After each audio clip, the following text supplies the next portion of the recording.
அத்தனை பெரியவர்களுக்கும் அடியனுடைய பணிவான வணக்கங்கள். நான் மிகைப்படுத்தி சொல்லலை, ரொம்ப யதார்த்தமான ஒரு உண்மையை சொல்கிறேன்.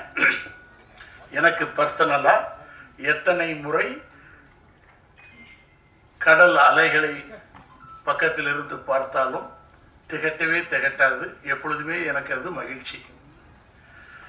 பெரிய மலை அடிவாரத்தில் நின்றுக்கிட்டு வியாபித்திருக்கும் உயர்ந்து நிற்கும் அந்த மலையை எப்பொழுது பார்த்தாலும் எனக்கு அலுப்பே தோன்றாது.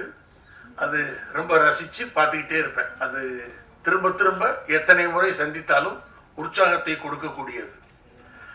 இப்படி அடிக்கடி நினைத்த மாத்திரத்தில் பார்த்த மாத்திரத்தில் உற்சாகத்தை கொடுப்பது எனக்கு பர்சனலாக நிறைய விஷயங்கள் இருந்தாலும் அவற்றுள் மிக முக்கியமான ஒன்று,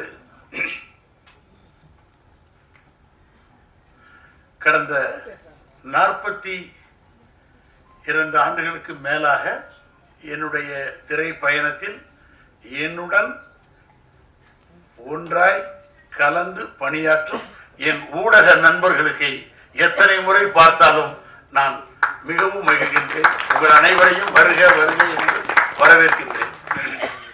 இது சின்ன படம், அது பெரிய படம் அப்படிங்கிற பாகுபாடு எடுக்கக்கூடிய படத்திலேயோ போடக்கூடிய பட்ஜெட்லேயோ கிடையாது.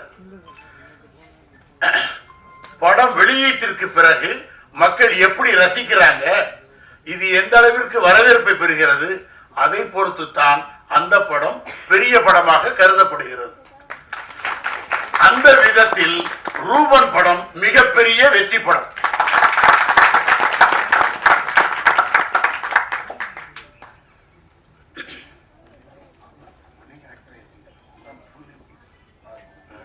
நம்ம இந்த திரைப்படத்துக்கு ஒரு பெரிய பெக்குலியாரிட்டி இருக்கு. ரூபன்கிற திரைப்படம் எனக்கு நிறைய என்னுடைய பர்சனலா நிறைய விஷயங்களை அலசி ஒரு ஒரு ஒரு சுய விமர்சனத்திற்கு உட்படுத்தி கொண்ட படம். ஒரு நாள் பல ஆண்டுகளுக்கு முன்னாடி கேர்ஜியா கார்டன்ல ஷூட்டிங் நடந்துகிட்டு இருந்தது. நான் ஒரு திரைப்படத்துக்கு ஒரு ரொம்ப I'm doing the lead role at that time. So அதனால அந்த ஒர்க்கு நடந்துகிட்டு இருந்தது. கேர்ஜியா கார்டனுடைய ஃப்ரண்ட் சைடு சார் ஒரு படத்துடைய பேட்ச் ஒர்க்கு ஒரு 1 hour பண்ணுவாங்க சார். அவங்க போனதுக்கு பிறகு நம்ம ஷூட்டிங் மறுபடியும் அந்த பக்கம் நடக்கும் அப்படின்னு எங்க டைரக்டர் சொல்லியிருந்தாங்க.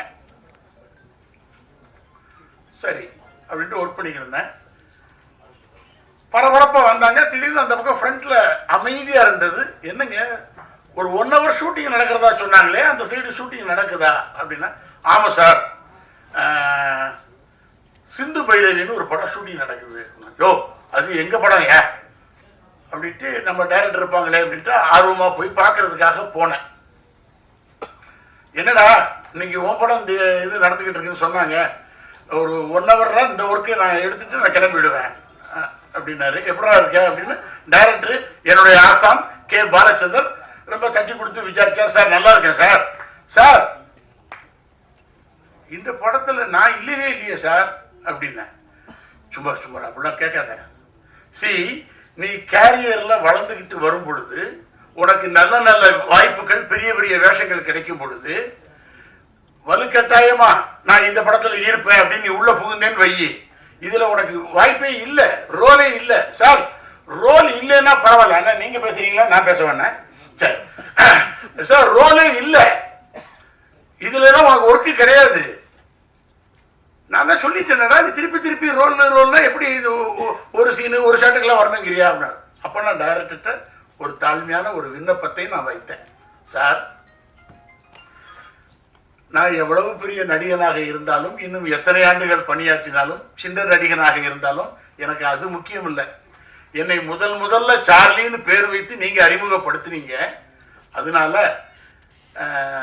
என்னுடைய ஆசானுடைய எல்லா படத்திலையும் நான் ஒரு ஷாட்டாவது வரணும் சார். எனக்கு ஒர்க்கு இல்லைன்னா குரூப்லயாவது நான் வர்றேன். எனக்கு அந்த அந்த அந்த அனுமதியையும் அந்த ஆசையையும் எனக்கு நீங்க கொடுக்கணும்னு கேட்டேன். சரி சரி இவன் ஒருத்தன் ரொம்ப சரிடா நான் இன்னும் ஒரு 10-15 நிமிஷத்துல பேக்கப் பண்ணிடுவேன் வா அப்படின்னு சொல்லி எடுத்தாங்க. அந்த படம் ரிலீஸ் ஆகி பெரிய வெற்றியாச்சு. அப்போ ஒரே ஒரு காட்சியில் வருகிறார் சார்லி, அரங்க அதிர வைக்கிறார் அப்படின்னு சொல்லி பத்திரிகை நண்பர்கள்லாம் விமர்சனங்கள்ல குறிப்பிட்டு பாராட்டி எழுதியிருந்தாங்க சிந்து பேரவி படத்துல. அது என்ன ஆச்சுன்னா, அதே தருணத்துல இன்னும் ஒரு திரைப்படம் சில்வர் ஜூப்ளி படமா ஓடிக்கிட்டு இருந்தது எனக்கு.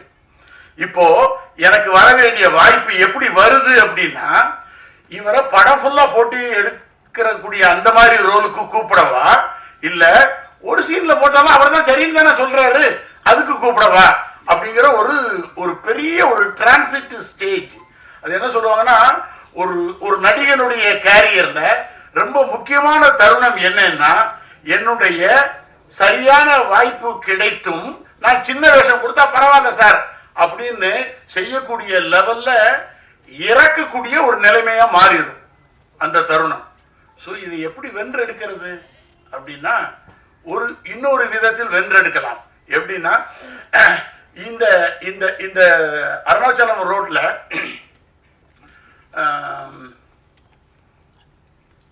எஸ்எஸ்ஆர் பங்கஜம் தியேட்டர் இருந்தது. இந்த தெருவுடைய முனையில ஏவிஎம் ஆர்காடோருடைய இந்த இதுல ஏவிஎம் ராஜேஸ்வரி. ஒரே நேரத்தில் 2 படம் ரிலீஸ் ஆச்சு. ஒன்னு பார்த்தேன் ரசித்தேன், ஃபுல் லென்த் காமெடி. எனக்கு ஹிலேரியஸா காமெடினா அவ்வளவு உளுந்து சிரிக்கிறாங்க, மக்கள் பெரிய வரவேற்பு கொடுக்கறாங்க, எனக்கு பெரிய மகிழ்ச்சி. அங்க வெற்றி கொடி கட்டு படம் பிரமாமான குணச்சித்திரம். வெளியே வரும்போது அழுதுகிட்டே வர்றாங்க, சார் அப்படி பிரமாமா இருக்கு சார் அப்படின்னு சொல்லி ஒரு உணர்ச்சி பொங்க வெளியே வந்தது. எனக்கு உள்ளுக்குள்ள என்னன்னா, இது எப்படி வரவேற்பை பெறப்போகிறது அப்படின்னா, சில தருணங்கள் சில விஷயங்களை ஏற்று செய்வதன் மூலமாக, சில பாத்திரங்களை எதிர்கொள்வதன் மூலமாக ஒரு நடிகன் எப்படி அங்கீகரிக்கப்படுகிறான் என்றால், மக்கள் மத்தியில சார் அவருக்கு இமேஜிங்கிறது கிடையாது சார், எதை கொடுத்தாலும் சரியா செய்வார் என்று நிரூபிக்கிறதுக்கு நிறைய படங்கள் எனக்கு தேவைப்பட்டது. நண்பர்களே, எனக்கு அந்த மாதிரி ஒரு தருணத்துல போரூர் ராஜா, அப்புறம் கரூர் இளம் கார்த்திகேயன், அப்புறம் அண்ணன் வந்து கோவை ஆறுமுகன். ஏன்னா அவர் எனக்கு பெட்டு, நான் அவரை செல்லமா கோவைன்னு கூப்பிடுவேன், அதனாலதான் டக்குன்னு ஆறுமுகன், கோவை ஆறுமுகன். இந்த 3 பேர் சேர்ந்து ஒரு அற்புதமான ஒரு படம் நாங்க பண்றோம் சார்லி சார், அந்த ப்ராஜெக்ட்ல நீங்க இடம் பெறணும் சார். நீங்க சொல்லுகிற வார்த்தையே பிரமாதமான வார்த்தை. நீங்க எங்க ப்ராஜெக்ட்ல வந்து ஒர்க் பண்ணுங்கன்னு சொன்னா அதோடைய மீனிங் வேற. எங்க ப்ராஜெக்ட்ல நீங்க இடம் பெறணும்னு சொன்னா எனக்கு நீங்க ஒரு சின்ன வேஷம் கொடுக்க போறீங்கன்னு அர்த்தம்.